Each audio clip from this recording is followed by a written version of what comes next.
ஹாய்ங்க, இன்னைக்கு நம்ம வந்துட்டு ரொம்ப யூஸ்ஃபுல்லான ஒரு டிப்ஸ் பார்க்க போகிறோம். இது கிச்சனுக்கும் சரி பூஜை அறைக்கும் சரி 100% யூஸ்ஃபுல்லான டிப்ஸ் தாங்க. இதுக்கு என்ன பண்ணலாம் அப்படின்னா, கடலை மாவு 3 ஸ்பூன் எடுத்துக்கோங்க, தயிர் 3 ஸ்பூன், உப்பு 1 ஸ்பூன், மஞ்சள் தூள் 1 ஸ்பூன், லெமன் 1 ஸ்பூன் எடுத்துக்கிட்டு இதை நல்லா மிக்ஸ் பண்ணிடுங்க. இதை நல்லா கலந்துட்டு இந்த மாதிரி பேஸ்ட் மாதிரி ஆயிடுது இல்லைங்களா? இப்போ என்ன பண்ணலாம்னா, நம்ம வீட்டில் கிச்சன்லேயும் சரி பூஜை அறையிலையும் சரி நிறைய செம்பு பாத்திரங்கள் நம்ம வச்சுருப்போம்.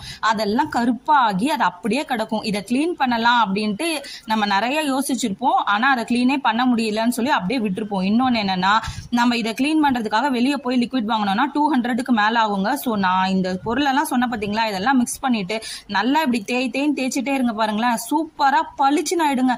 நீங்களே வீடியோவில் பார்க்கும்போது எவ்வளோ ஆசையாக இருக்கு. கண்டிப்பாக நம்பி இதை உடனே ட்ரை பண்ணி பாருங்க, செம்ம ரிசல்ட் கிடைக்குங்க. மறக்காம நம்ம சேனலை சப்ஸ்கிரைப் பண்ணுங்க, லைக் பண்ணுங்க, ஷேர் பண்ணுங்க. ஸோ யூஸ் பண்ணி பாருங்க. பாய்.